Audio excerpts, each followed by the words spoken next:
సంక్రాంతి పండుగను కుటుంబ సమేతంగా చేసుకునేందుకు దూర ప్రాంతాల్లో ఉన్నవారు పల్లెబాట పడుతున్నారు. దీంతో విశాఖ బస్టాండ్ ప్రయాణికులతో కిక్కిరిసిపోతోంది. వివిధ ప్రాంతాల నుంచి వచ్చిన ప్రజలు విశాఖలో దిగి ఉత్తరాంధ్ర, ఉభయ గోదావరి జిల్లాలు, ఇతర ప్రాంతాలకు తరలి వెళ్తున్నారు. ప్రయాణికుల రద్దీ దృష్టిలో ఉంచుకొని ఆర్టీసీ అధికారులు అదనపు బస్సులు నడుపుతున్నారు. మరింత సమాచారం మా ప్రతినిధి ఆదిత్య పవన్ అందిస్తారు.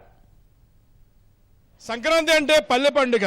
పట్టణాల నుంచి పల్లెల్లో వెళ్లి తమ స్వగ్రామాల్లో సంక్రాంతిని చక్కగా సంబరంగా జరుపుకోవడానికి పెద్ద సంఖ్యలో ప్రయాణికులు విశాఖపట్నం నుంచి ఇతర ప్రాంతాలకు వెళ్తున్నారు. ముఖ్యంగా విశాఖపట్నంలో 2 బస్ కాంప్లెక్స్లు ఉంటాయి. ఒకటి ద్వారకా బస్ కాంప్లెక్స్, రెండవది మద్దిలపాలెం బస్ కాంప్లెక్స్.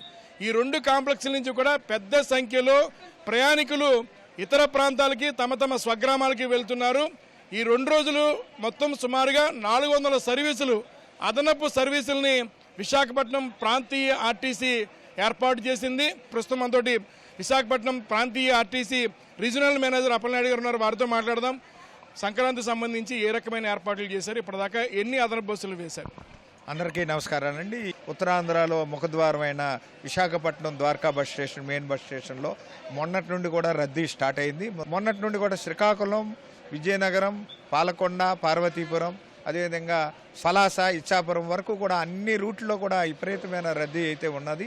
దీనికి తగ్గట్టుగా ట్రాఫిక్ నియంత్రించడానికి స్పెషల్స్ ఏర్పాటు చేశాం. నిన్నైతే 230 బస్సులు స్పెషల్ ద్వారకా బస్ స్టేషన్ నుండి పంపడం జరిగింది. మొన్న కూడా 150 బస్సుల వరకు పంపడం జరిగింది. ఈ రోజు కూడా ఇంకా ఎక్కువ స్పెషల్స్ పంపడానికి ప్రయత్నం చేస్తున్నాం. ప్రతి పండగ కూడా లాస్ట్ ఇయర్ 1000 బస్సులు చెప్పాము. ఈసారి అయితే 1600 వరకు ప్లాన్ చేసాం. ప్రయాణికులు ఎటువంటి ఇబ్బంది, ఇక్కడ అసౌకర్యం లేకుండా మేము కూడా స్వయంగా ఎక్కడికక్కడ ఇబ్బందులు లేకుండా చూస్తున్నామండి. ప్రయాణం సుఖవంతంగా చేసుకోవాల్సిందిగా కోరుకుంటున్నాం. విజయనగరం వెళ్తున్నాం. ఇప్పుడు హైదరాబాద్ నుంచి వచ్చాము. బస్సులు రష్గానే ఉన్నాయి. ఇప్పుడు హైదరాబాద్ నుంచి వచ్చాం. ఇప్పుడే విజయనగరం వెళ్తున్నాం. రష్ ఉంది కానీ ఇన్ఫర్మేషన్ అంతా ఇస్తున్నారు. టికెట్స్ అవి అవైలబుల్గానే ఉన్నాయి. చాలా రష్గా ఉంది. బస్సులు ఉన్నాయి, బట్ టైం పడుతుంది. సో వెయిట్ చేస్తాం. శ్రీకాకుళం సార్, మాది వైజాగ్. శ్రీకాకుళం వెళ్తున్నాం. మరి రద్దీగా ఉంది, చూశారు కదా. ఏ కౌంటర్లు కూడా ఖాళీ లేదు. అలాగని బస్సులు కూడా రావడం కూడా లేట్ అవుతుంది. మాకు లేట్ అవుతుందని మేము ఎంత ఎర్లీగా వెళ్దామని మేము కూడా ఎక్స్ట్రా బస్సులు ఉన్నాయండి. శ్రీకాకుళం, కోరమన్పాలెం, హైదరాబాద్ నుంచి వచ్చామండి. శ్రీకాకుళం వెళ్తున్నాం మా అత్తయ్య వాళ్ళ ఇంటికి.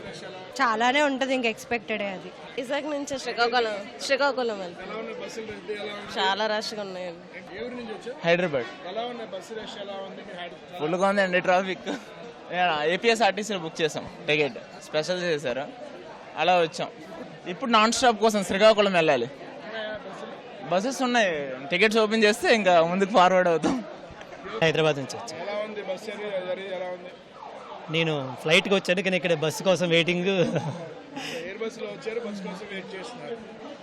నేను ఇంక ఇప్పుడే వచ్చాను. ప్రస్తుతానికి నేను తెలియదు, ఒకటే బస్సు ఉండేది, పోయింది. ఇంకో బస్సు కోసం వెయిట్ చేస్తున్నాను. టికెట్ కౌంటర్ ఇప్పుడు ఓపెన్ చేసినట్టు.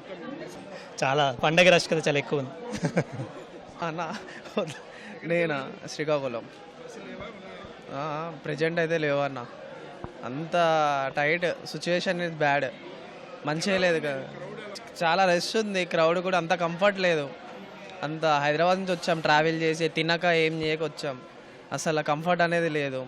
అంటే ఈ ఇబ్బంది టైంలో ప్రయాణికులు సౌకర్యార్థం కొంచెం ఎక్కువ బస్సులు ప్రభుత్వం వారు వేయాలని మా యొక్క మనవి. మరి ఈ అసౌకర్యం చూస్తున్నారు కదా, ట్రైన్లు, అలాగే ప్రైవేట్ బస్సులు, అలాగే గవర్నమెంట్ బస్సులు అన్నీ కూడా మరి ఎక్కడికి వెళ్ళినా సరే మాకు ఖాళీ లేదు. మరి కొంచెం సదుపాయాన్ని చెయ్యాలని మా యొక్క ఆకాంక్ష. బస్సులు అంతా సఫిషియెంట్గా కనిపించట్లేదు. బస్సు వెనకాల బస్సు ఒక 10 మినిట్స్ తేడాలో వస్తే రష్ తగ్గుతుంది కదా. కొంచెం బస్సు ఇంత నిరీక్షణ చేయవలసిన అవసరమే ఉంది. అది నా అభిప్రాయం.